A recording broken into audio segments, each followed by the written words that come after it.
Welcome.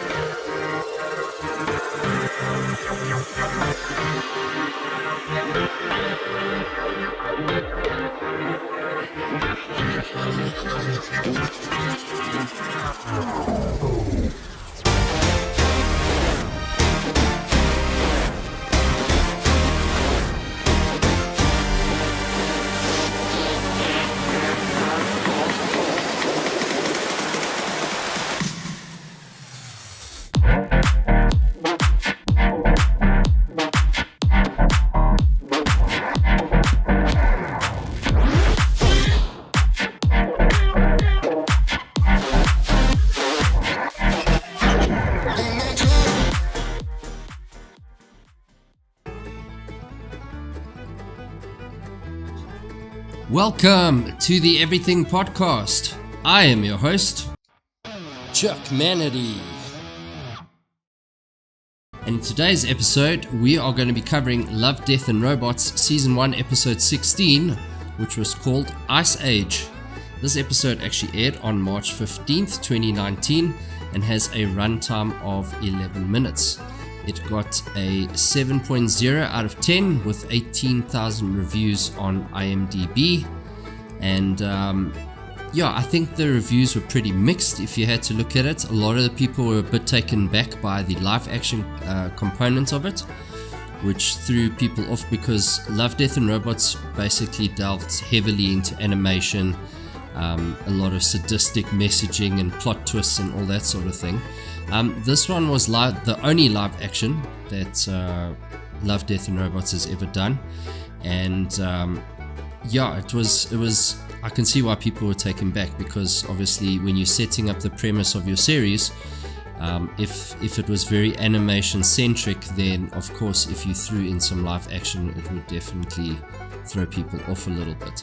However, there are a lot of sci-fi qualities to it, which is very much in the wheelhouse of Love, Death and Robots. And yes, of course, the characters, the main or the lead characters were live action, but everything else was, of course, 3D CGI. But just a small synopsis on this episode is a young couple moves into an apartment and finds a lost civilization inside their antique freezer. The directors were Gabriella Piniccioli and Tim Miller, and the writers were Michael Swanwick, Philip Gillott, and Tim Miller. This episode stars Mary Elizabeth Winstead as Gail and Topher Grace as Rob. They were fun. They were cool in this. I enjoyed Topher's sort of type of humor. He's from that 70s show, so I enjoy his type of humor.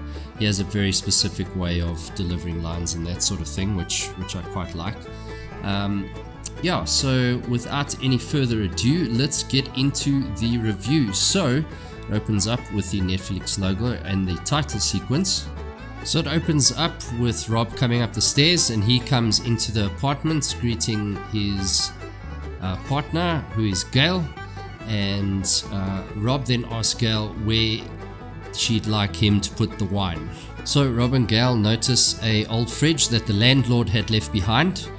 Rob makes a really nerdy comment saying that the fridges from back in the day are smarter, and he starts talking a whole bunch of gobbledygook as to why, and you can see that Gail's eyes are sort of glazing over because she's getting a bit bored.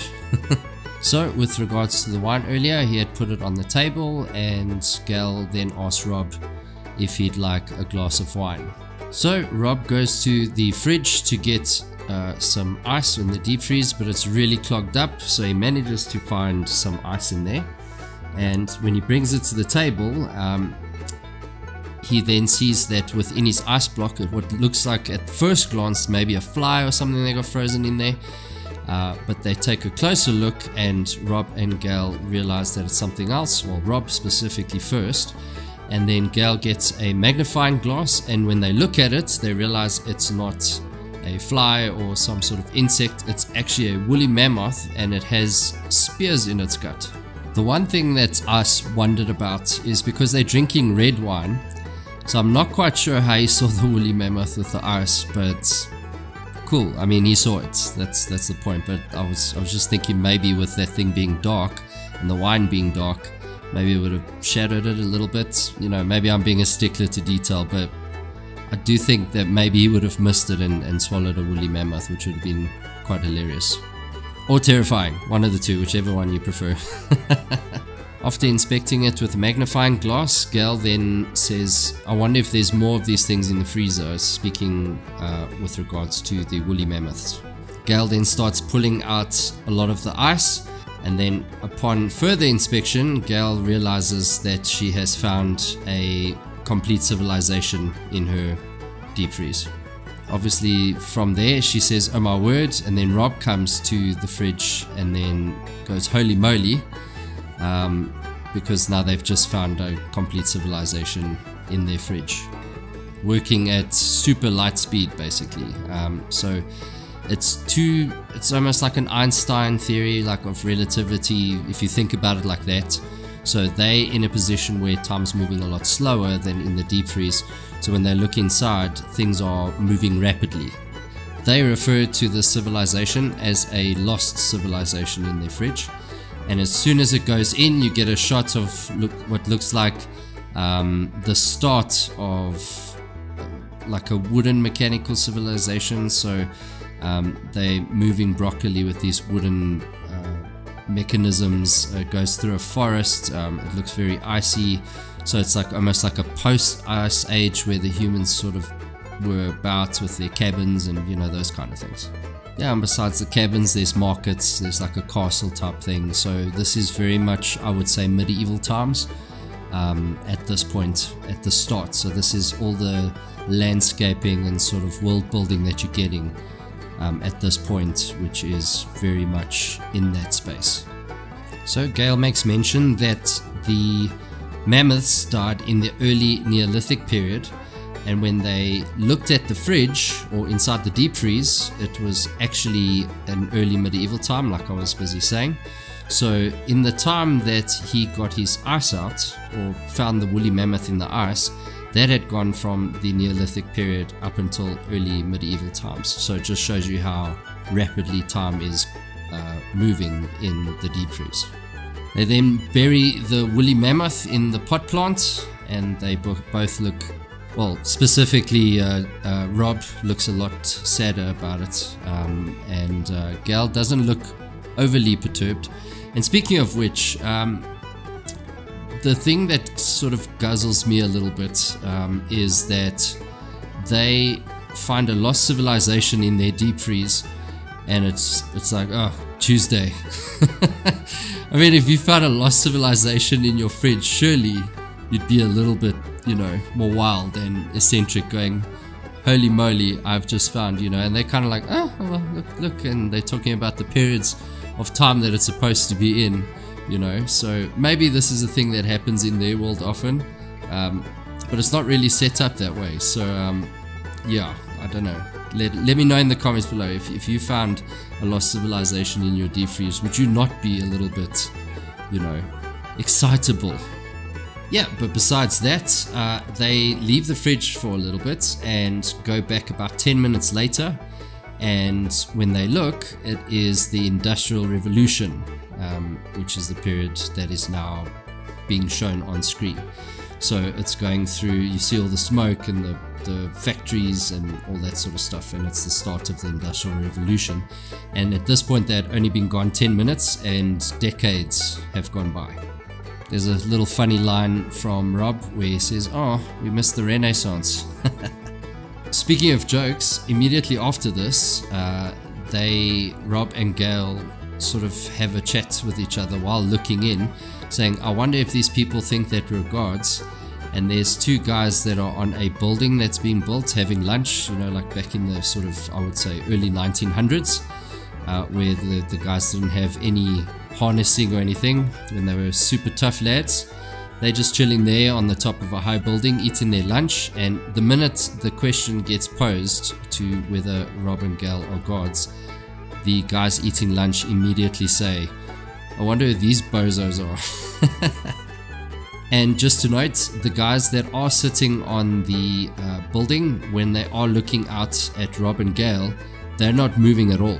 So to these guys, they're basically just a still picture almost. It might move ever so slightly, but it's really not moving enough for them to probably even notice in their lifetime, to be honest. Yeah, so immediately after that, you start seeing that post-industrial era, and then you start going into what now looks like a modern society. A lot of stadiums, high buildings, skyscrapers. Then you eventually start seeing planes flying around and all that sort of fun stuff. So they have now reached what is the present day. Well, our present day. So just after they make note of the planes and so on, and the Starbucks, and that there's a lot of them out there, you are abruptly surprised by a nuke that hits the city. And this is the time where they actually react. Well, not they, Rob specifically reacts appropriately, where he freaks out like, hold on, there's a nuclear war going on in our fridge. And Gail finds this hilarious. So it is weird to see the two different reactions. She's probably just laughing because his face is red, maybe. But the reactions are quite funny in this because the reactions don't match what's going on. But Rob's reaction here is the first reaction of the two of them that actually makes sense, where he's freaking out with a nuclear war going on in his fridge, which he's not very happy about, which Gail finds hilarious. So you got to see it. What is really chilling at this part is you get a shot with Rob and Gail from the back, where you can see the fridge in between the two of them. Just before Gail closes it, they mention that the fight is escalating. You see a whole bunch of nuclear weapons going off, and the chilling part is that you hear all these screams. So that's obviously the people inside the fridge screaming. So they just close their fridge. So Gail and Rob decide, instead of watching the world crumble inside their deep freeze, they're going to order a pizza, let a bit of time go by, and they have at this point let 1 hour of time go by. So they make mention that there might be a possibility that civilization never made it at all. But they open the fridge up, and good news, lo and behold, flying cars, emerald cities, all beautiful cities and so on. There's one specific building that goes up that looks a little bit suspect as to the shape of it, which they make mention of, which is quite hilarious. I'm sure you get where I'm going.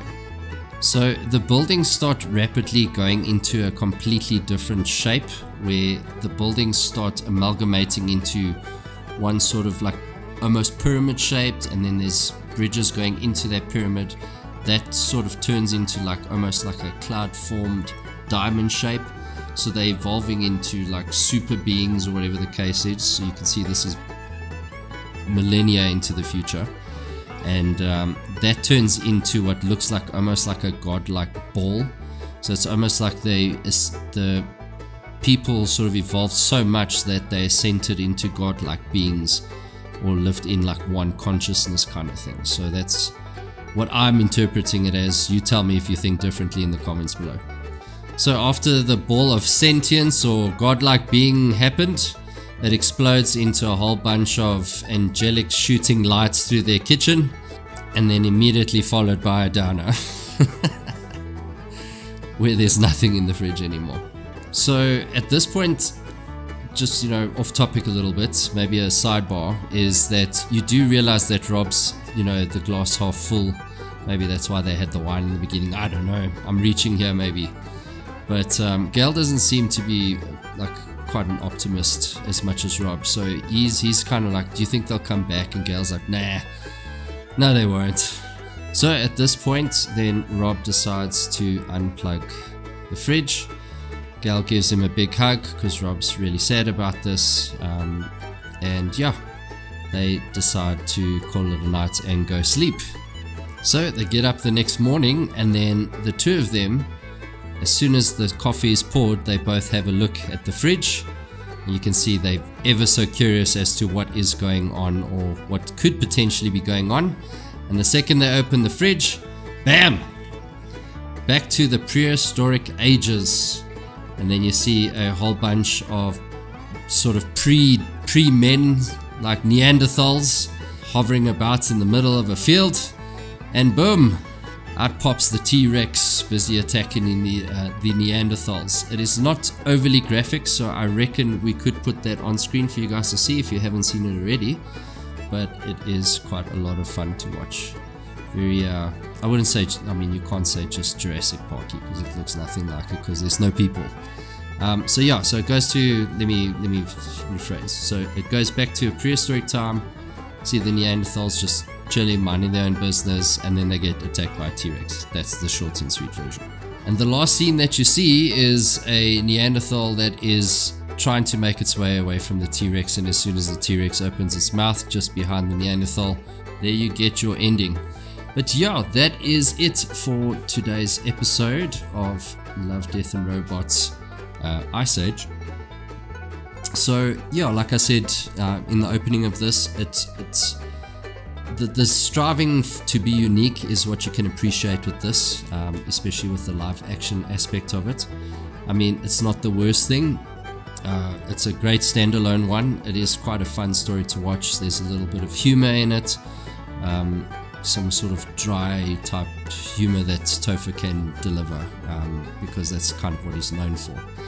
But look, good humor, like a little fun sci-fi thing. I think they could have delved a lot more into the couple's dynamic and like some of those deep sci-fi questions.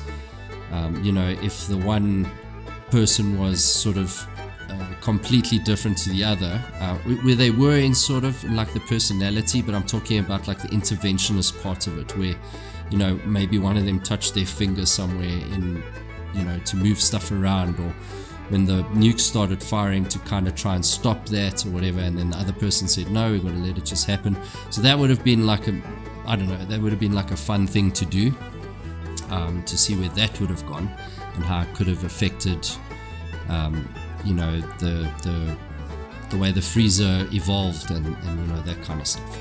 So I don't know, just food for thought. Let me know if you agree. If you don't, you can also let me know with regards to that. But if you liked Love, Death and Robots Ice Age, please do comment that below. If you liked the review, please do also comment that below. But that is it for today's episode of the Everything Podcast. Please show us some love by liking, sharing and subscribing. But that is all for today's episode, and we'll see you in the next one. Goodbye.